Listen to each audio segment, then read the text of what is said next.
Hindu code bill क्या था? मुस्लिम महिलाओं के बारे में था, ईसाई महिलाओं के बारे में था, यहूदी महिलाओं के बारे में था कि हिंदू महिलाओं के बारे में था। जिस हिंदू महिला को चाहे जिस जात का उसको दोयम दर्जे का रखा गया था हिंदू समाज और धर्म में, उसको बराबरी, उसको संपत्ति का अधिकार सब देने की बात थी। तो इससे समस्या मुसलमानों की थी, यहाँ के ईसाइयों की थी कि मनुस्मृति वालों की थी। संविधान वो खतरा चाइना, अमेरिका, इंग्लैंड से नहीं, संविधान वो खतरा इस संघ परिवार से, हिंदू राष्ट्रवादियों से।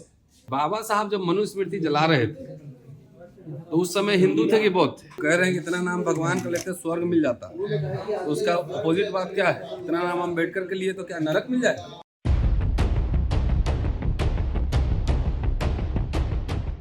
दस्ता पर मैं हूं रंजय कुमार। आज SC/ST OBC जो है एक संगठन सारे वर्गों के लिए, और जिस प्रकार से पिछले दिनों सदन में माननीय गृह मंत्री अमित शाह ने बाबा साहब अम्बेडकर के, भीमराव अम्बेडकर का अपमान किया, उन्होंने कहा कि आम्बेडकर आम्बेडकर आम्बेडकर करना एक फैशन हो गया है। इतना नाम अगर भगवान का ले लेते तो कुछ भला हो जाता, 7 जन्मों का स्वर्ग मिल जाता। हमारे साथ इस मुद्दे पर बातचीत करने के लिए प्रोफेसर रतन लाल सर हैं। सर, पहले क्या कहना चाहिए, क्या ये सोची समझी रणनीति है, क्या कहेंगे? ऐसा है, जो असली था ना अंदर, वो बाहर निकल के आ गया। असली यही सोच है। जो कह रहे हैं कि इतना नाम भगवान का लेते स्वर्ग मिल जाता, तो उसका अपोजिट बात क्या है? इतना नाम अम्बेडकर के लिए तो क्या नरक मिल जाए? यही बात है ना। तो ये जो बात कह रहे हैं कोई नई बात नहीं है। RSS, हिंदू महासभा, जनसंघ को समस्या जिन्ना से नहीं थी, समस्या थी जवाहरलाल नेहरू से और अम्बेडकर से, क्योंकि दोनों पश्चिम में पढ़े हुए थे, मॉडर्निज्म, लिबरलिज्म, लिबर्टी, इससे प्रभावित थे। तो इसलिए उन्होंने एक मॉडर्न संविधान बनाया। जब मॉडर्न संविधान बनाया तो RSS ने उसको रिजेक्ट कर दिया। 4 दिन बाद ही लेख लिखा और अम्बेडकर के बारे में हीन जाति और तमाम लेख लिखे गए, पुतले फूके गए अम्बेडकर, जवाहरलाल नेहरू के। देखिए, स्लिप ऑफ टंग नहीं था। जो RSS, जनसंघ जो सोचती थी, उनके पेरेंट ऑर्गेनाइजेशन वही, ठीक है। तो अम्बेडकर के बारे में उन्होंने बहुत निंदा पहले भी लिख चुका है दोनों ने, और नेहरू अम्बेडकर के पुतले भी फूके गए थे। संविधान में उनकी आस्था नहीं है, लेख लिखे जा चुके, ऐतिहासिक तथ्य है। और देखिए, बाबा साहब मनुस्मृति दहन दिवस आएगा, ठीक है। बाबा साहब जब मनुस्मृति जला रहे थे तो उस समय हिंदू थे कि बौद्ध थे? हैं? पता है? उस समय हिंदू थे कि बौद्ध? उस समय हिंदू ही थे। एक्चुअली अंबेडकर के बारे में उनके पूर्वज जो है वैसा ही सोचते थे। अंबेडकर जब संविधान सभा में गए, संविधान लिखे, तो RSS बताए कि उस समय क्या लिख रहा था, उनके पत्रिकाओं में क्या छप रहा था, क्या संविधान को उन्होंने माना या बोला कि भारतीय मिजाज के हिसाब से संविधान नहीं है। कि उनके पूर्वज ये बताएं कि उस समय ऑर्गेनाइजर में क्या छप रहा था। तो अंबेडकर के खिलाफ छप रहा था। अंबेडकर, नेहरू के पुतले फूके जा रहे थे, संविधान को नहीं मान रहे थे। ये है ओरिजिनल। तो पिछले चुनाव में आपने देखा कि अंबेडकर, संविधान और आरक्षण मुद्दा बना, तो इसकी वजह से 400 पार नहीं हुआ, 240 पे अटक गए। तो अंदर का जो फ्रस्ट्रेशन है ना, वो एकदम नेचुरल जो अंदर था, उनके अंदर जो सोच है संघ परिवार की, वो सोच सामने आया है। इसलिए मुझे कोई अचंभा नहीं हो रहा है। देखिए, 10 साल से जो लोग साथी मीडिया कवर कर रहे होंगे, लगातार ये बात हम बोल रहे हैं, लगातार रिपीटेडली ये बात बोल रहे हैं कि भाई संविधान वो खतरा चाइना, अमेरिका, इंग्लैंड से नहीं, संविधान वो खतरा इस संघ परिवार से, हिंदू राष्ट्रवादियों से। इन्होंने संविधान पे एक तरीके से हमला बोल दिया है। इनको समस्या कभी जिन्ना से नहीं थी। जिन्ना के साथ, मुस्लिम लीग के साथ तो बंगाल में सरकार बनाए थे। इनको समस्या अम्बेडकर से थी, नेहरू से थी। तो सबसे पहले गांधी को मारा किसने, भी आप जानते हैं। गांधी को मारा, फिर नेहरू को निपटाया, है ना, उसको डिफेम कर करके अम्बेडकर को पूजनीय बना के रखा खाली वर्ड्स में। बाबा साहब जितना झुके उतना, जितना भवन मूर्ति बने, समझ लो उनके नींव के नीचे ही बाबा साहब के विचारों को ये लोग दफन कर रहे हैं, ठीक है जी। तो असली समस्या इनको अम्बेडकर से थी, क्योंकि अम्बेडकर समता, स्वतंत्रता, बंधुता की बात कर रहे थे, न्याय की बात कर रहे थे। और इनका संविधान क्या है? किस चीज़ में मानते हैं? ये मनुस्मृति को मानते हैं। तो अंबेडकर जिस दिन जलाए थे मनुस्मृति को, उस दिन वो बौद्ध नहीं हुए थे।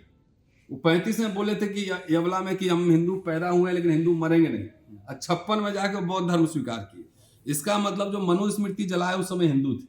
तो मनुस्मृति किसके बारे में, क्यों जलाने की जरूरत पड़ी? मनुस्मृति क्या मुसलमानों के बारे में है? मनुस्मृति क्या ईसाइयों के बारे में है? मनुस्मृति किसके बारे में? पारसियों के बारे में है? यहूदियों के बारे में? नहीं, मनुस्मृति हिंदुओं के बारे में है, हिंदू महिलाओं के बारे में, हिंदू महिलाओं के बारे में। इसलिए बाबा साहब को मनुस्मृति जलाने की जरूरत पड़ी। तो एक तरफ संविधान था और एक तरफ मनुस्मृति। टकराव इसी की वजह से हुआ कि बाबा साहब जो रेजिग्नेशन दिए उसमें एक सबसे महत्वपूर्ण कारण था, वो था कि Hindu code bill. Hindu code bill क्या था? मुस्लिम महिलाओं के बारे में था, ईसाई महिलाओं के बारे में था, यहूदी महिलाओं के बारे में था, कि हिंदू महिलाओं के बारे में था। जिस हिंदू महिला को चाहे जिस जात का उसको दोयम दर्जे का रखा गया था हिंदू समाज और धर्म में, उसको बराबरी, उसको संपत्ति का अधिकार सब देने की बात थी। तो इससे समस्या मुसलमानों की थी, यहाँ के ईसाइयों की थी कि मनुस्मृति वालों की थी? समस्या तो इनको आरएसएस हिंदू महासभा को थी ना, समस्या मनुस्मृति को मानने वालों की थी।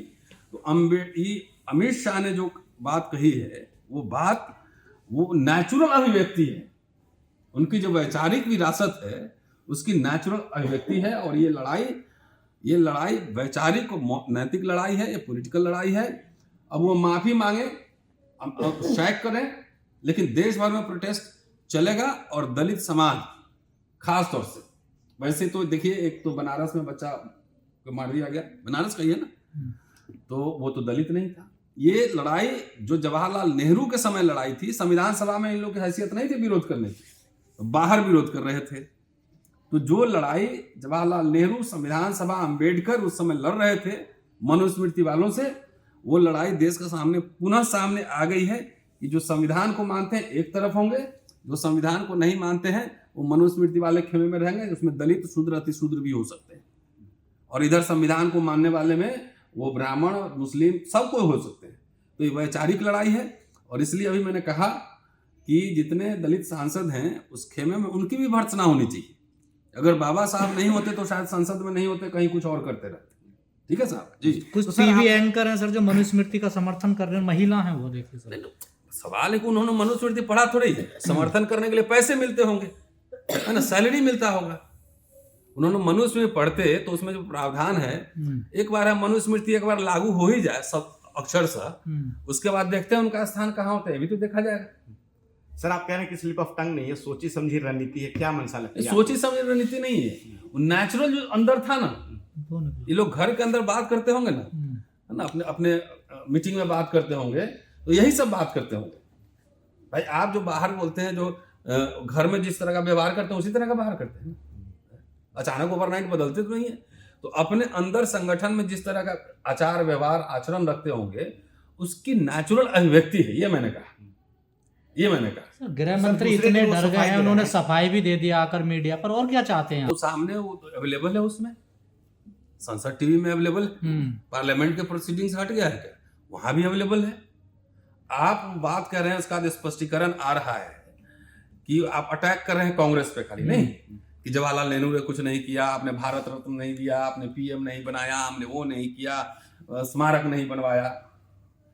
तो ये तो नहीं कह रहे हैं कि हमने अंबेडकर और जवाहरलाल नेहरू दोनों के पुतले फूके, ये भी कहना चाहिए ना।